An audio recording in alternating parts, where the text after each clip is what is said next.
You know, the title Deconstructing Christian Morality on Kristi Burke's YouTube channel did what it was supposed to do. It got me to click on it and check it out. Now, Kristi is an ex-evangelical who's been promoting her deconstruction of her Christian faith through TikTok and YouTube with increasing success. And I can see the appeal. Kristi is relatable, she comes across as sincere, and she carries this sense of authority because she comes from inside the evangelical camp, right? She grew up in a Christian environment and she was a devoted follower of Christ. Listen to how she opens this video on deconstructing Christian morality, where we unpack, deconstruct, and critically examine all the things that we were taught to believe growing up in the Christian church. Now, I agree with the goal to unpack, deconstruct, and critically examine these things, and I want to unpack, deconstruct, and critically examine Kristi's deconstruction because Kristi and I have something in common. Today, I want to talk about something that fascinates me. It's one of my favorite topics within deconstruction, and that is morality. Me too. Morality is super fascinating, philosophically, logically, and theologically, and she goes on to set up things this way. Specifically, the claim that objective moral values exist within the Christian framework and come from the Christian God. Now, for the sake of efficiency and brevity, I'm going to use the description of her video that she includes with the video.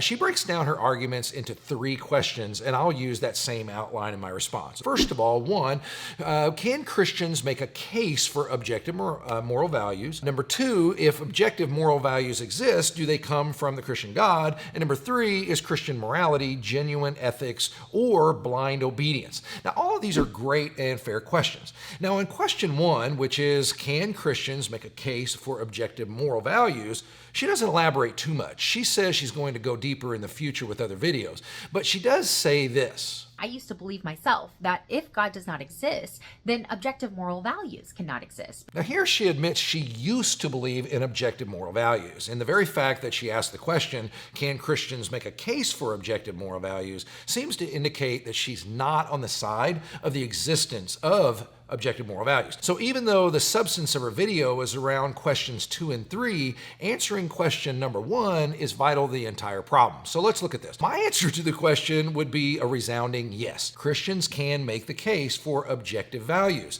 And that's because it's not just a Christian thing, it's a human thing. All of us can make the case for objective moral values, and that includes Kristi herself. Now, my evidence for this is, while she makes the statement, I used to believe that, I would argue she still believes it for the simple reason that she assumes that premise throughout the entire video. And I'll guarantee you, she lives her life as if she really does believe in objective moral values. We all do. Kristi and the rest of us treat moral laws like we do the laws of logic. We assume their reality, and we expect others to assume their reality. Objectivity in morals simply means that when we make declarations of what we believe to be right, we're not really saying this is our personal preference or opinion. If I believe someone has done something immoral or unjust, I'm saying they've done something truly wrong on a scale that transcends me. The best historic example is the Nuremberg trials. The nations who put the Nazi leaders on trial believed they were measuring Nazi behavior against something universal and real, not just human tradition or preferences. But that's a grand scale level morals. We also see this every day in our own personal lives. We assume the moral law in how we conduct ourselves and how we expect others to conduct themselves. For instance, if someone takes the parking spot you are obviously waiting for and indicated it by having your signal on, you secretly or loudly accuse them of rudeness, which is an expression of self-centeredness, which you believe is wrong in an objective sense. They didn't just break your own little personal code. The very basis of your judgment of them is your belief and assumption that you both know there's a standard that was violated. Now, this is brought out clearer by how that person would respond if they knew you had rendered that judgment against them, right? They most likely wouldn't just say, I can be self-centered if I want. They would likely do one of 2 things. 1, they would say something demonstrated how they weren't truly being self-centered in that instance. They were running late for something important. They didn't see you there or something like that. In short, they would try to justify their actions. Or 2, they would apologize for the violation.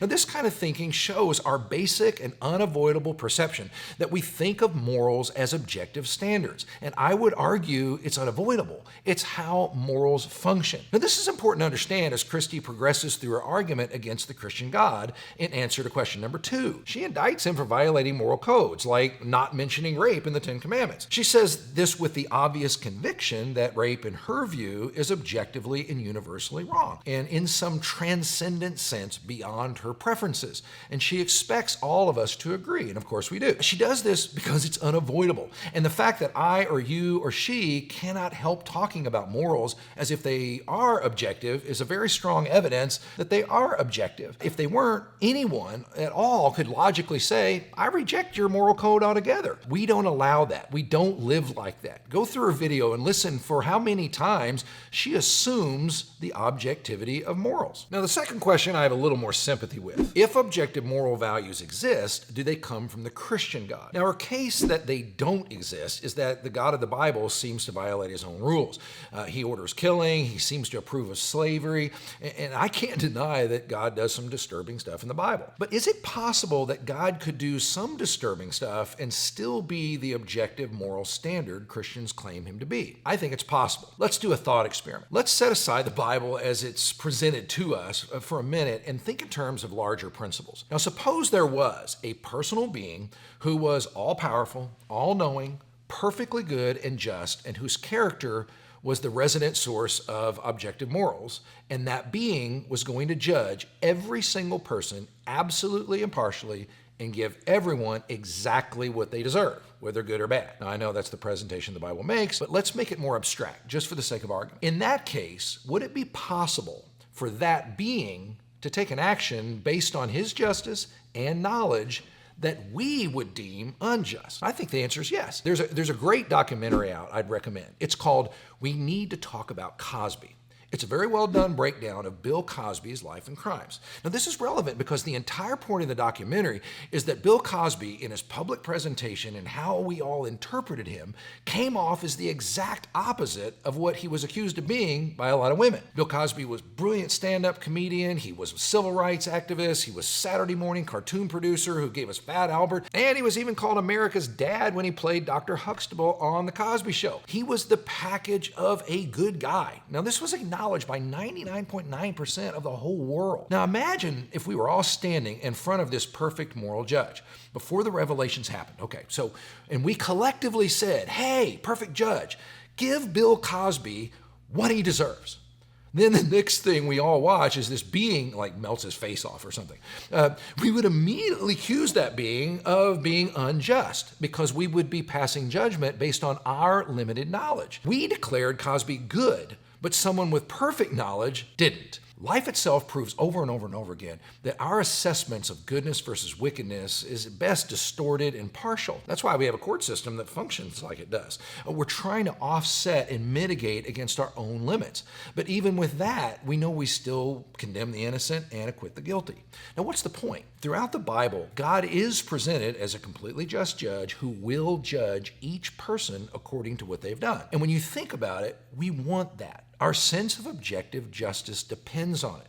We don't want those who we perceive to be evil to get away with things any more than we want those who are innocent to be punished for things that they weren't guilty of. We want people to get what they deserve. And by the way, nearly every movie you ever watch has that theme driving it. That's how ingrained it is in us. But Kristi's point is, presumably, God did things that people didn't deserve. The first answer is, well, she doesn't know what they deserved and what they didn't deserve. Even prior to the invasion of Canaan, God talks about the people's sins not reaching their limit. Now, giving this idea that the cultures themselves could become thoroughly corrupt.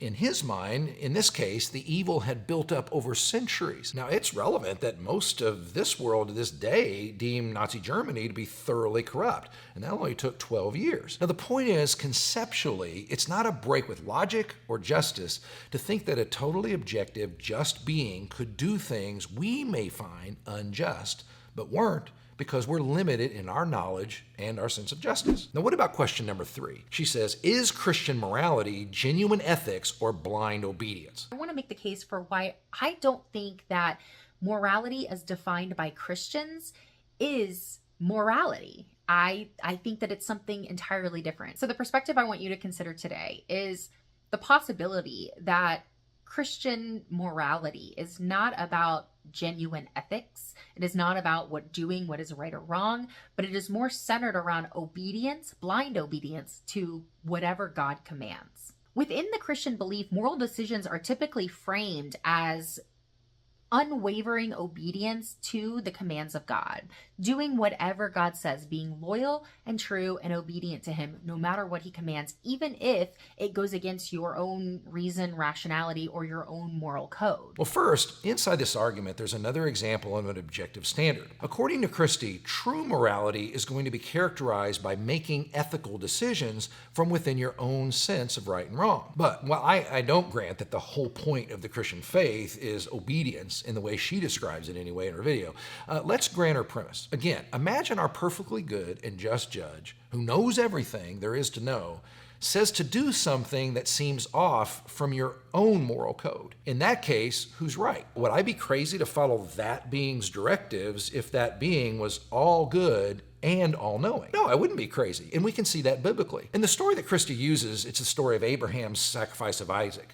Now, if you're going to be an honest reader of the story of Abraham, you owe it to the texts to follow the full narrative. Not only that, if you look at the Bible as a whole, the point of the story needs to be judged on the merits of what it actually says, not on what we think it says. Now, the entire story of Abraham is a story of faith, but if you begin in Genesis 11, where it starts, and go all the way through and even past the story of the sacrifice of Isaac, the story is not merely about what Kristi deems blind obedience. It's about trust in God's fundamental goodness and faithfulness to his covenant and his promises. So in that sense, it's not blind. And I invite anyone to look at it and see it. A critical part of the story is Abraham learning faith over long years of stumbling and struggles and mistakes. And when he's told to sacrifice Isaac, it's well after he has learned about God's character, his promises, and his faithfulness. Listen to what the writer of Hebrews says about the important details of the story. It was by faith that Abraham offered Isaac as a sacrifice when God was testing him. Abraham, who had received God's promises, was ready to sacrifice his only son Isaac, even though God had told him, Isaac is the son through whom your descendants will be counted. Abraham reasoned that if Isaac died, God was able to bring him back to life again. And in a sense, Abraham did receive his son back from the dead. Now, we have a video about that entire thing. It goes more in depth on what was really going on. Abraham wasn't doing just some weird thing God asked him to do. Abraham was living and acting as a covenant partner with God so much that he expected to stand back and watch Isaac come back to life. And in the Christ-centered worldview, this is a portrait of Jesus' resurrection 3,000 years before it happened. Arguably in the same exact spot, Jesus would have died later. Well, not only that, but when we set this story in its original cultural context, God uses this moment to battle the practice of child sacrifice itself. For the people of his time, the surprising thing was not that a God asked for a child sacrifice. Child sacrifice in ancient cultures was very common and nearly universal. And the surprising thing would have been for them that this God stopped him. And this planted the siege which began the elimination of other cultures practicing child sacrifice. So it's not unreasonable to do the bidding of someone who is better and who knows all, even if it seems off to us on our end. And there's nothing wrong with Christian ethics being rooted in obedience anyway. I would argue that all ethics is related to obedience of some kind of imperative from your sense of God or conscience or whatever else drives you. But think about ethical training. We rely on this principle as parents. Ethics and morals are taught by acts of obedience. Children don't even have the mental framework to compute why they should do one thing and not another.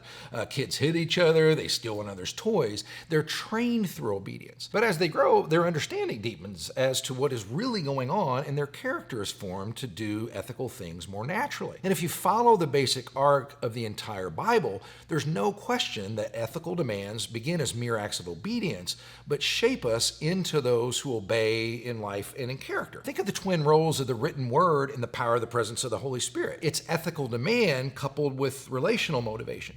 Jesus says to his disciples, I no longer call you servants, but friends, is a good example of this kind of stuff. They have been shaped through following what they didn't always understand, but now their understanding has grown and they embrace it as who they are. My parents made me do chores, which I begrudgingly obeyed. Now I have a work ethic that has become a driver of who I am. This is normal life stuff, which fits within the total worldview that is presented in Scripture. Hope that helps. See you next time.